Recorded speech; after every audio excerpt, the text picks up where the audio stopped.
The Silent Invasion.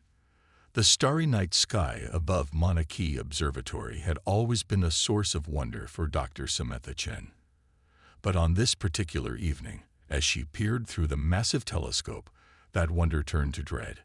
A cluster of objects, too numerous and too uniformly arranged to be natural, was rapidly approaching Earth's solar system. "This can't be right," she muttered, double-checking her calculations. But the numbers didn't lie. Whatever was coming their way, it was big, it was fast, and it was definitely not from around here. Within hours, observatories around the world confirmed her findings. The news spread like wildfire through scientific communities, government agencies, and eventually to the public. Humanity faced an undeniable truth. We were no longer alone in the universe, and our first visitors didn't seem to be coming in peace. As panic gripped the globe, an emergency United Nations session convened. Representatives from every nation gathered, setting aside long-standing conflicts in the face of a threat to all of humanity.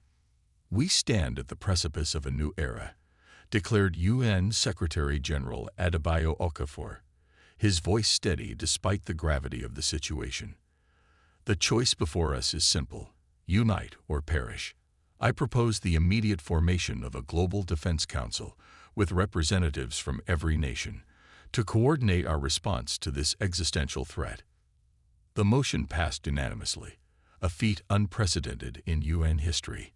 Within days, the newly formed GDC had commandeered research facilities, redirected global resources, and begun mobilizing a united human defense force. Dr. Chen found herself at the heart of this whirlwind, leading a team of international scientists in analyzing the approaching fleet. Based on their current trajectory and speed, she reported to the GDC, "We estimate first contact in approximately 3 months." General Laura Reyes, appointed as the military head of the GDC, leaned forward. "And our options for defense?" "Limited," Dr. Chen admitted. "Their technology is clearly far beyond ours. Conventional weapons would be like throwing pebbles at a tank." The room fell silent, the weight of humanity's apparent helplessness settling over them. Then, a voice spoke up from the back. It belonged to Dr. Yuki Tanaka, a brilliant but often overlooked quantum physicist. "What if we don't fight fire with fire?" he suggested. "We can't match their technology, but maybe we don't have to.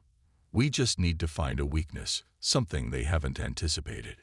General Reyes raised an eyebrow. "Go on, Doctor." Dr. Tanaka stepped forward, his eyes alight with the spark of an idea. "Every system, no matter how advanced, has vulnerabilities. We need to think outside the box, use Earth itself as our shield and weapon. Geological defenses, atmospheric interference, even our planet's magnetic field.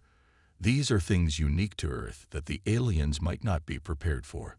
The room buzzed with renewed energy. It wasn't much, but it was a start.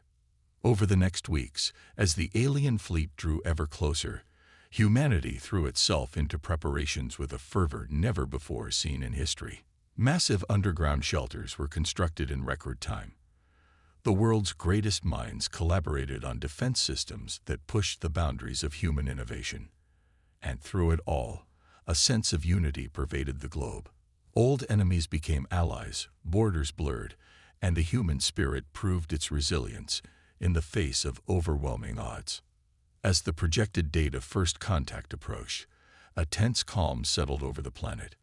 The GDC had established a global communication network, ensuring that every person on Earth would hear the same message simultaneously when the aliens finally made contact. That moment came on a quiet Tuesday afternoon. Screens around the world flickered to life, displaying a being that was unmistakably alien. Its form was vaguely humanoid, but with iridescent, scale-like skin and large, multifaceted eyes. When it spoke, its words were translated into every human language simultaneously. "People of Earth," the alien intoned, its voice a strange blend of melodic and mechanical. "We are the Zarkoth Imperium. Your world now stands at the edge of our domain. We offer you a simple choice: Surrender and serve, or resist, and be eradicated. You have 24 Earth hours to decide. The transmission cut off, leaving billions in stunned silence. The GDC convened immediately. Debates raged as some argued for surrender in the hopes of preserving some fraction of humanity, while others insisted on fighting to the last. In the end, it was Dr. Chen who silenced the room. We've spent months preparing, innovating, coming together as a species like never before, she said, her voice quiet but firm. If we surrender now, we betray not just ourselves, but everything that makes us human. We fight. General Reyes nodded, a grim smile on her face. Well said, Doctor. Now let's show these Zarkov what humanity is made of. As the 24-hour deadline approached, the GDC drafted humanity's response. Secretary General Okafor delivered it personally, his message broadcast to both the waiting alien fleet and every corner of the Earth. To the Zarkov Imperium, he began, his voice unwavering. We, the united people of Earth, have heard your ultimatum. We reject it entirely. This is our home, our birthright, and we will defend it with every fiber of our being. You offer us slavery or death. We choose a third option, defiance. We stand ready to protect our world, our freedom, and our very humanity. If you want Earth, you'll have to go through all of us to get it. As Okafor's words echoed across the globe, a roar of approval rose from billions of human throats. Humanity had made its choice. Whatever came next, they would face it together. In orbit, the Zarkov fleet began to move. The battle for Earth was about to begin. As the alien ships descended through the atmosphere, humanity's first line of defense sprang into action. Massive electromagnetic pulse generators, hastily constructed at strategic points around the globe, fired in unison. The sky lit up with a dazzling display of energy, momentarily disrupting the Zarkov's advanced systems. Several alien craft, caught off guard by this primitive yet effective tactic, spiraled out of control. They crashed into the oceans or remote areas, their impacts cushioned by specially designed energy absorption fields, another fruit of humanity's frantic innovation. But the Zarkov quickly adapted. The bulk of their fleet pushed through, their shields recalibrating to withstand Earth's defenses. They split into groups, targeting major cities and military installations around the world. As the aliens engaged in their first ground assaults, they encountered another surprise. The seemingly defenseless human populations vanished before their eyes, disappearing into hidden underground networks that honeycombed the Earth. These vast subterranean complexes, built in secret over the past months, now served as both shelter and staging ground for the resistance. The Zarkov found themselves fighting shadows, unable to pin down their elusive prey. Whenever they thought they had cornered a group of humans, they would find empty tunnels or holographic decoys. Meanwhile, guerrilla strikes from unexpected quarters kept the invaders off balance. But for all of humanity's clever preparations, the technological gap was still vast. Zarkov weapons decimated military bases and reduced cities to rubble. Their energy shields shrugged off most conventional attacks, and their advanced AI predicted and countered many of Earth's strategies. As the first day of the invasion drew to a close, the situation looked grim. The GDC, operating from a mobile command center deep underground, received reports of heavy losses and Zarkov footholds established on every continent. "We've bloodied their nose," General Reyes reported, her uniform dusty from a recent close call. "But they're still coming. At this rate, we'll be overwhelmed within a week." The mood in the command center was somber, but not defeated. Dr. Chen, who had been poring over data from the battles, suddenly straightened up. "Wait a minute," she said, excitement creeping into her voice. "I think I've found something." All eyes turned to her as she pulled up a series of complex graphs on the main screen. "Look at these energy readings from the Zarkov ships. There's a pattern here, a fluctuation in their shield frequencies. It's subtle, but it's consistent across all their craft. Dr. Tanaka leaned in, his eyes widening as he grasped the implications. "It's like they're breathing," he murmured. "Their shields pulse, probably to conserve energy. And if we can predict that pulse, we might find a way through," Dr. Chen finished. A spark of hope ignited in the room. It wasn't much, but it was the kind of small detail that could turn the tide of a war. As the Zarkov continued their relentless assault above, humanity's greatest minds huddled together in the depths of the earth, racing against time to turn this tiny vulnerability into a chance for survival. The battle for Earth raged on, but now, against all odds, humanity had found a glimmer of hope in the darkness of invasion. Operation Earthshield. The discovery of the Zarkov shield frequency fluctuations sparked a frenzy of activity in the underground command center. Dr. Chen and Dr. Tanaka led a global team of scientists, working around the clock to develop a weapon that could exploit this weakness. Meanwhile, above ground, the situation grew increasingly dire. Major cities lay in ruins, and Zarkov ground forces pushed deeper into human territory each day. But the invaders found no easy conquest. Every step was contested, every victory pyrrhic. In the Amazon rainforest, a squad of Zarkov soldiers fell victim to genetically engineered plants with a taste for alien flesh.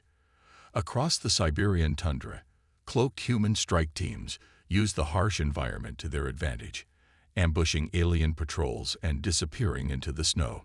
These were not random acts of resistance. Each skirmish, each guerrilla strike was part of a larger strategy. General Reyes and her team had devised Operation Earthshield, a multi-layered plan to keep the Zarkov off balance until the scientists could deliver their breakthrough. "We can't match them in open combat," Reyes explained to the GDC, "so we make the entire planet our weapon. Every biome, every weather pattern, every quirk of Earth's geography becomes a tool in our arsenal."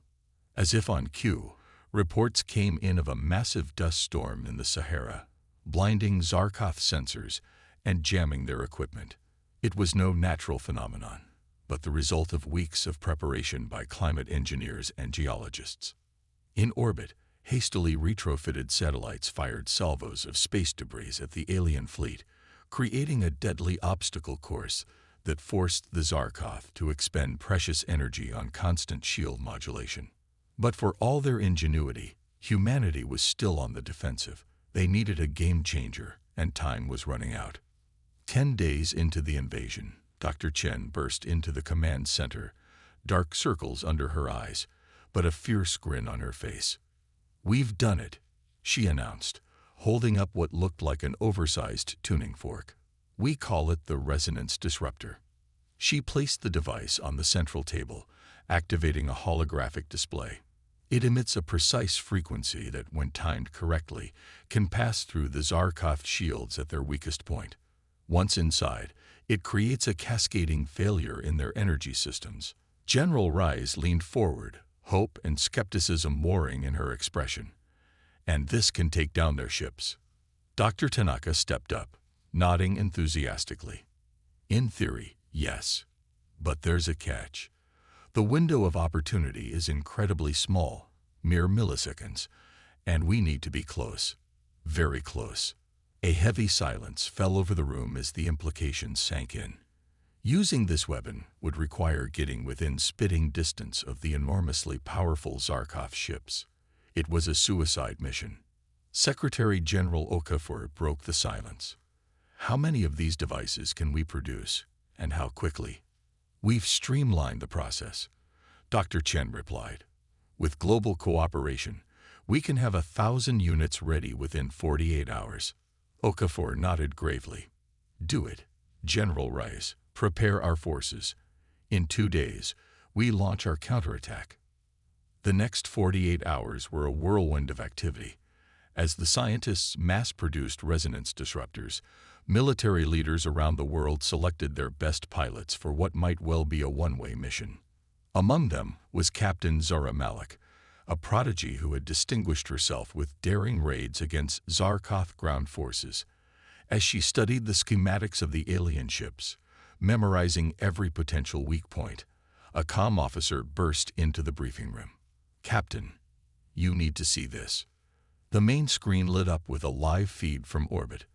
A massive Zarkov vessel, easily twice the size of the others, had just emerged from faster-than-light travel.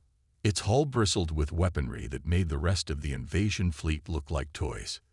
"That," a comms officer said grimly, "is their flagship, and it's heading straight for us." Rhea's voice crackled over the global command channel. "All units, be advised. Zarkoth reinforcements have arrived. Operation Earthshield is now on an accelerated timetable. We launch in 6 hours. May whatever gods you believe in be with us all." As the countdown to humanity's desperate gambit ticked away, the Zarkov flagship began its descent through the atmosphere. Its very presence seemed to energize the invaders, who launched a series of coordinated attacks around the globe. In New Delhi, the last above-ground human stronghold in Asia fell to a relentless alien assault. The Sydney Opera House, which had miraculously survived the initial bombardment, finally crumbled under Zarkov energy beams. But even in retreat, humanity's forces enacted a deadly plan. As they fell back to their underground bastions, they left behind a world rigged to be the ultimate booby trap. When the counterattack began, it did so with a roar that shook the Earth to its core.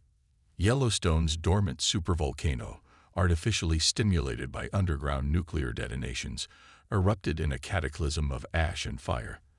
The resulting electromagnetic pulse swept across North America, momentarily neutralizing Zarkov and human technology alike. In that moment of chaos, Operation Earthshield truly began. From hidden hangars and underground silos, a swarm of aircraft rose.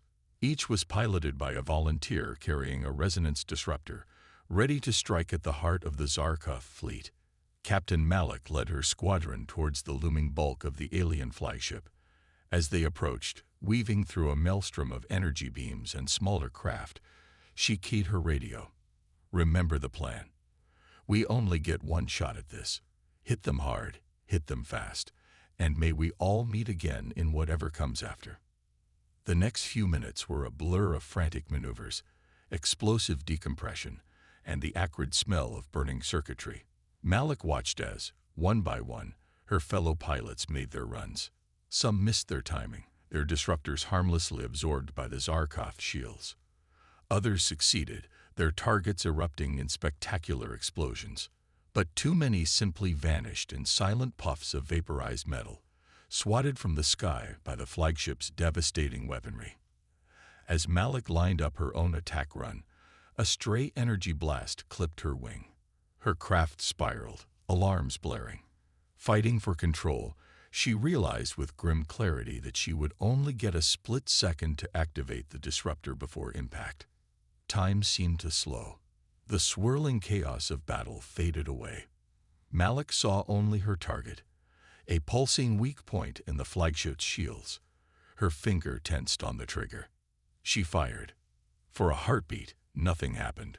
Then, with a silent ripple of energy, a section of the flagship's shields collapsed. Malik's craft smashed through the opening, the resonance disruptor unleashing its payload directly into the Zarkov ship's systems. The effect was immediate and catastrophic. Cascading explosions ripped through the flagship's hull. As Malik's consciousness faded, her crippled fighter embedded in the alien vessel, she glimpsed other human craft diving through the breach she'd opened. She smiled. They had a chance now. Across the globe, the scene repeated itself. Human pilots, armed with nothing but courage and a hastily built device, hurled themselves against the might of the Zarkov fleet. Many fell, but with each successful strike, the invaders' seeming invincibility cracked further. In low Earth orbit, astronauts aboard the International Space Station watched in awe as Zarkov ships began to fall from the sky, trailing fire and debris. After 2 weeks of unrelenting bleakness, hope bloomed once more. But the battle was far from over. As their fleet burned, the Zarkov launched a desperate ground offensive. And deep within the ruined flagship, something stirred. An enemy that would change the course of the war. Operation Earthshield had succeeded beyond humanity's wildest hopes. But as General Rice and the GDC would soon learn, it had also awakened a threat far greater than they had ever imagined. The Quantum Gambit. In the aftermath of Operation Earthshield, a tense calm settled over the planet. The skies, once filled with alien warships, now held only drifting debris and the occasional flash of re-entering wreckage. On the ground, pockets of Zarkoth resistance fought on, but without support from their fleet, they were slowly being contained. Humanity allowed itself a moment to breathe, to count the cost of their desperate gambit. Millions had died, great cities lay in ruins, and the scars of invasion would mark the earth for generations. But they had survived. They had won. Or so they thought. 3 days after the fall of the Zarkoth flagship, as recovery efforts were in full swing, a strange phenomenon swept across the globe. Electronic systems flickered and failed, compasses spun wildly, and for a brief moment, every human on the planet experienced the simultaneous headache of immense proportions. In the GDC's underground command center, alarms blared. Dr. Chen burst into the main hall, her face pale. "We're detecting massive energy spikes," she reported, pulling up a holographic display. "They're emanating from the crashed Zarkoth ships." The display showed a web of energy tendrils spreading out from the wreckage sites, pulsing in complex patterns. Dr. Tanaka studied the readouts, his expression growing increasingly concerned. "This isn't like anything we've seen before," he muttered. "It's almost as if..." He trailed off, his eyes widening in realization. "It's a quantum network," he breathed. "The Zarkoth ships, they're not just machines. They're nodes in some kind of vast, quantum-entangled system." General Rice leaned forward, her brow furrowed. "What does that mean for us, Doctor?" Before Tanaka could answer, the holographic display flickered and changed. The image of a Zarkoth appeared, but unlike the ones they had fought, this being seemed to shimmer and shift, as if it wasn't fully present in reality. "Humans," it spoke, its voice resonating oddly. "Your victory is an illusion. What you destroyed were mere proxies, extensions of our true selves. We are the Overmind, a collective consciousness spanning galaxies. Your planet now serves as our newest node, and through it, we will consume your reality as we have countless others." The transmission cut off, leaving the command center in stunned silence. Secretary General Okafor was the first to speak. "Options, people. I need options." For several long moments, no one spoke. The threat they now faced seemed to dwarf even the invasion they had just repelled. How could they fight an enemy that existed beyond normal spacetime? It was Dr. Chen who finally broke the silence. "The resonance disruptors," she said slowly. "They worked by exploiting a weakness in the Zarkoth energy systems. If this Overmind is using the same underlying technology." Dr. Tanaka picked up her train of thought. "We might be able to adapt the disruptors to target their quantum network, but we'd need to massively amplify the effect, and we'd have to strike at all the nodes simultaneously." General Rice nodded grimly. "A global attack, coordinated down to the microsecond. It's never been done before. Neither had uniting the entire planet against an alien invasion," Okafor pointed out. "Yet here we are. Make it happen." The next weeks were a blur of feverish activity. As the influence of the Overmind grew, causing increasingly severe disruptions to Earth's systems, humanity raced to develop their countermeasure. The plan that emerged was audacious in its scope. Resonance disruptor technology would be scaled up and installed at key ley line intersections around the planet, points where Earth's natural electromagnetic field was strongest. These would serve as the primary nodes of a human quantum network, a mirror to the Overmind's own system. But the true masterstroke came in the form of a quantum AI, developed jointly by the world's leading computer scientists and physicists. This AI, dubbed Gaia, would serve as humanity's answer to the Overmind, coordinating the global network with inhuman precision. As the components of this massive undertaking came together, the Overmind's attacks intensified. People reported vivid, shared hallucinations. Reality itself seemed to waver in places where the quantum interference was strongest. And all the while, the crashed Zarkov ships pulsed with ominous energy, conduits for a force beyond human comprehension. 18 days after the Overmind revealed itself, humanity was ready to launch its desperate counterstrike. In hidden bunkers and hastily constructed facilities around the world, technicians made final adjustments to their equipment. Gaia ran countless simulations, refining its attack plan down to the quantum level. In the GDC Command Center, now relocated to a hardened facility deep within the Rocky Mountains, tension was palpable. Dr. Chen and Dr. Tanaka huddled over a console, fingers flying as they made last-minute calibrations. "All stations report ready," General Rice announced, her voice tight with anticipation. Okafor took a deep breath, looking around at the faces of those who had brought them to this moment.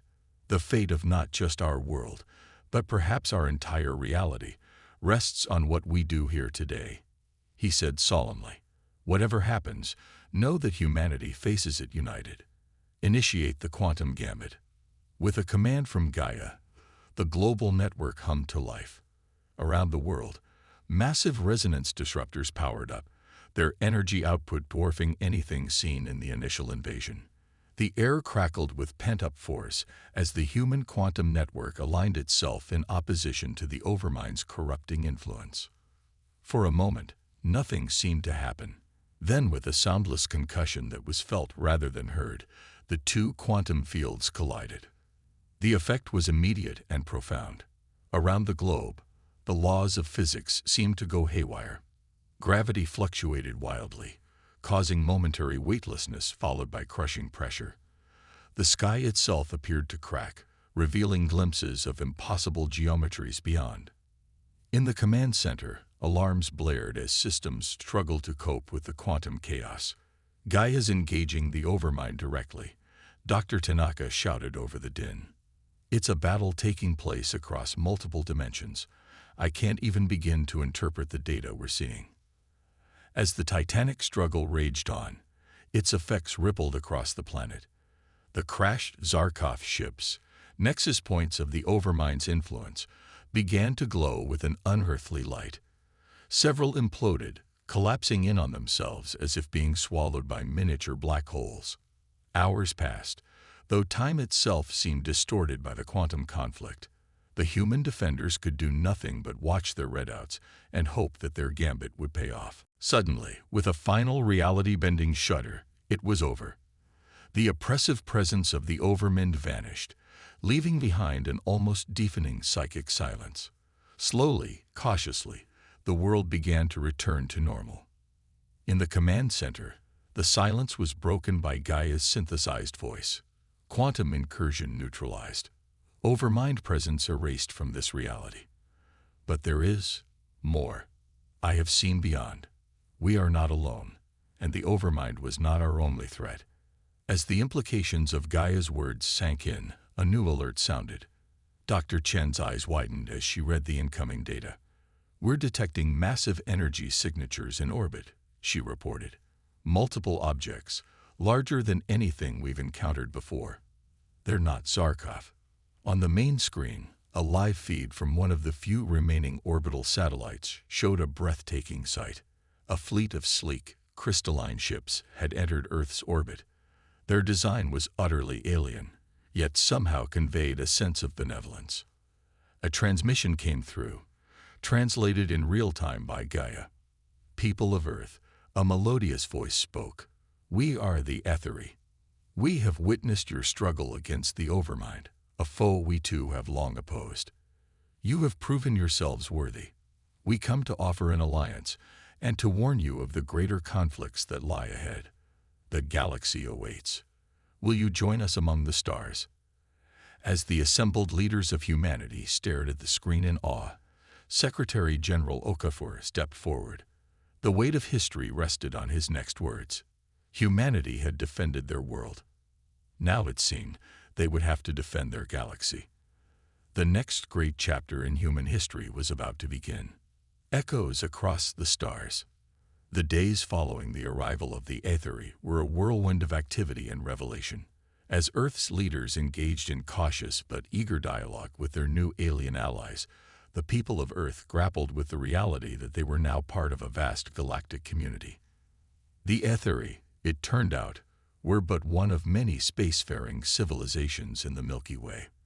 They spoke of a loose coalition of species, united in their opposition to threats like the Overmind, Earth's successful defense against the Zarkoth, and the quantum incursion had not gone unnoticed. Your species has achieved in months what others took centuries to develop. The Aetheri ambassador, a being of shifting light named Zephyr, told the assembled UN General Assembly.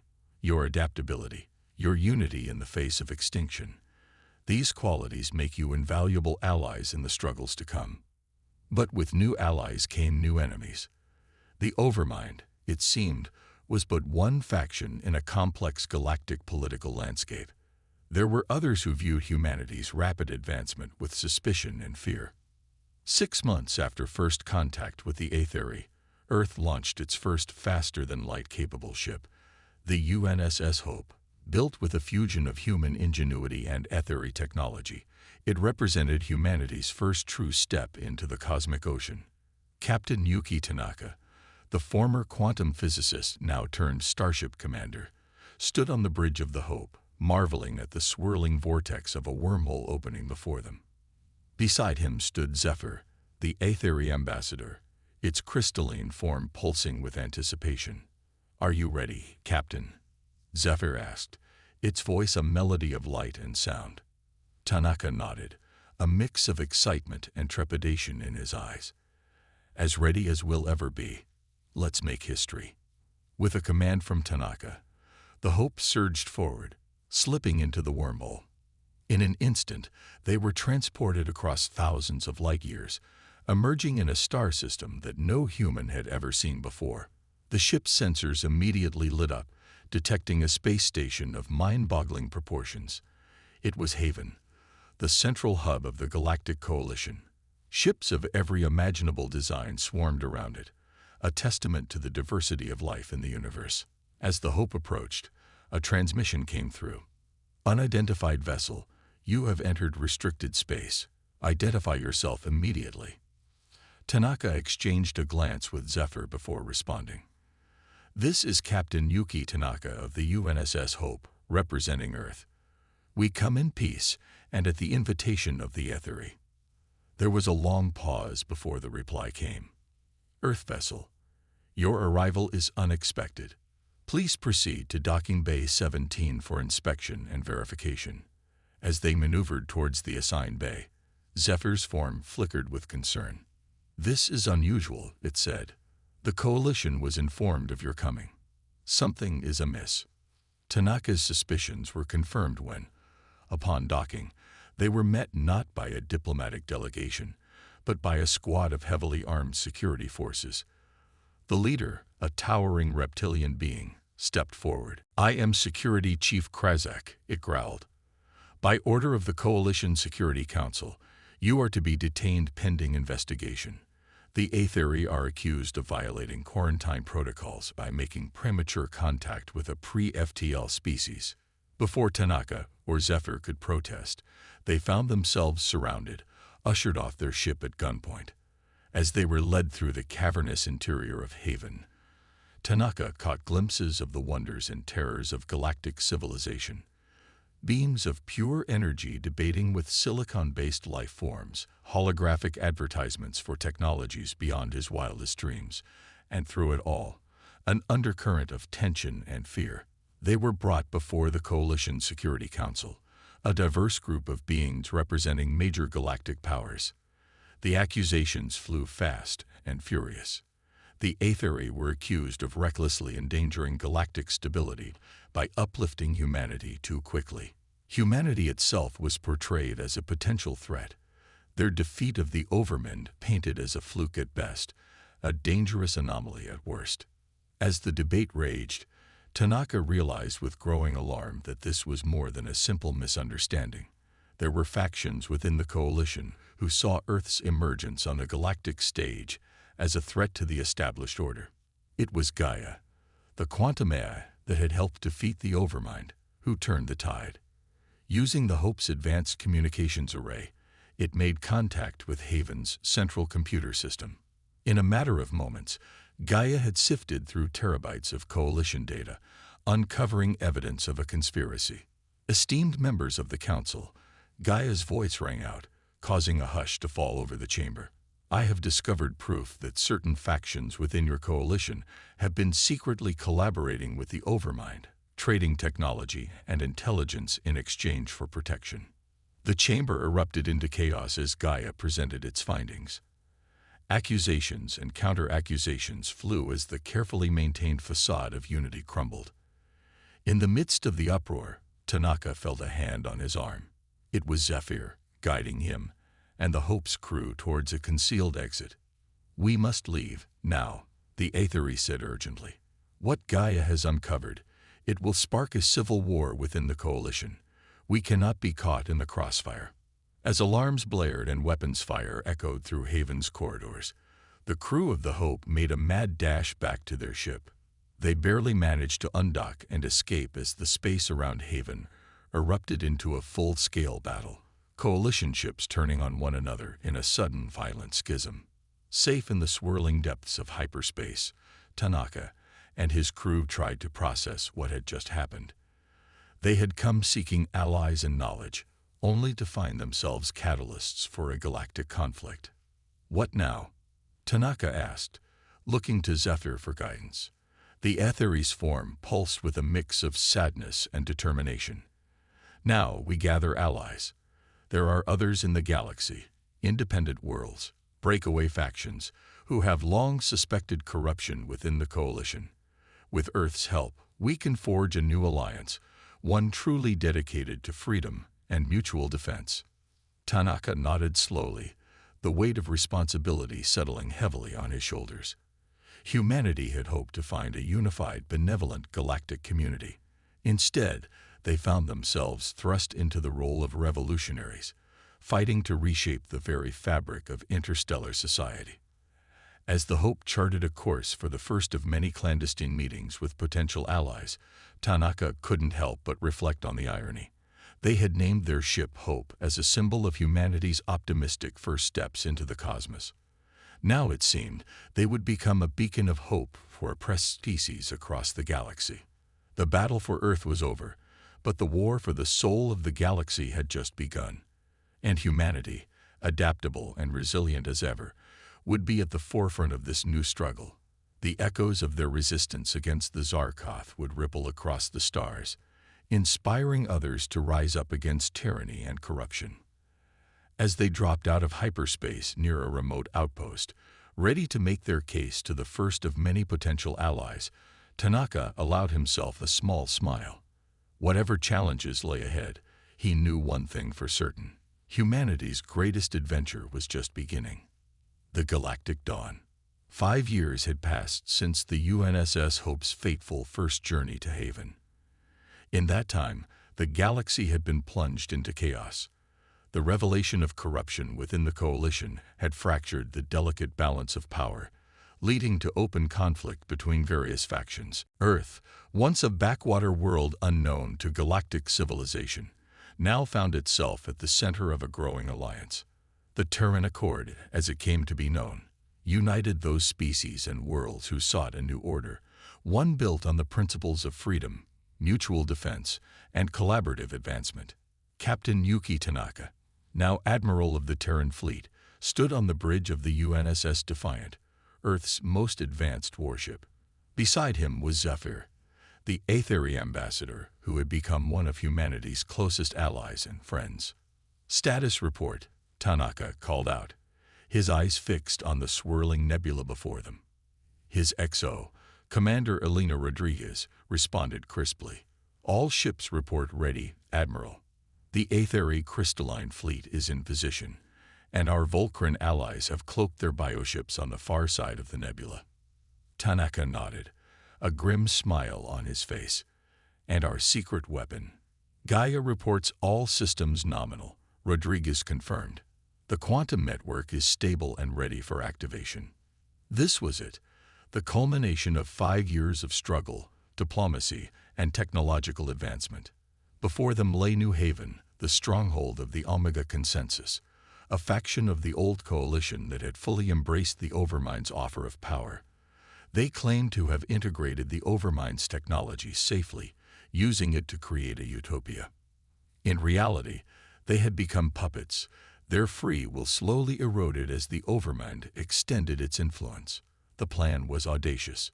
While the Terran Accord fleet engaged the Omega Consensus forces in conventional combat, a strike team led by Dr. Samantha Chen would infiltrate New Haven. Their goal: to plant quantum beacons that would allow Gaia to directly challenge the Overmind in its own domain. As the fleet moved into position, Tanaka felt a familiar mix of anticipation and dread. So much rode on this moment. If they failed here, the Overmind would have an unassailable foothold in this galaxy. All ships, commence attack, Tanaka ordered. The nebula lit up with weapons fire as the battle began. Terran ships, melding human ingenuity with advanced alien tech, darted between lumbering Omega Consensus cruisers. Ethery vessels phased in and out of reality, their crystalline structures refracting energy weapons into dazzling, deadly light shows. On New Haven's surface, Dr. Chen and her team fought their own battle. Moving through twisting corridors that seemed to defy Euclidean geometry, they placed their quantum beacons at key junctions of the Overmind's influence. Final beacon placed. Chen's voice crackled over the comm. "Gaia, you're up." In that moment, reality itself seemed to shudder. The quantum network sprang to life, creating a bridge between normal space and the higher dimensions where the Overmind dwelled. Gaia, the AI born of human creativity and alien insight, surged across that bridge. What followed was a battle beyond human comprehension. In the quantum realm, Gaia and the Overmind clashed in a conflict that transcended traditional notions of time and space. Information warred with information, probability against probability. On New Haven and in the space around it, the effects were catastrophic. Ships blinked in and out of existence as local reality fluctuated. On the planet's surface, gravity went haywire, buildings twisted into impossible shapes, and beings found their very consciousnesses stretched across multiple dimensions. Through it all, the Terran Accord forces held firm. This was the moment they had prepared for, the crucible in which their alliance would be tested. Hours passed, though time itself had become a fluid concept. Then, with a soundless explosion that rippled across the cosmos, it was over. Gaia's voice, tinged with something that might have been awe, filled every channel. The Overmind is contained. Its influence in this galaxy has been severed. A cheer went up across the Terran fleet, quickly echoed by their allies. But Tanaka knew the battle was not yet won. "Status of the Omega Consensus forces," he demanded. "They're standing down," Rodriguez reported, surprise evident in her voice.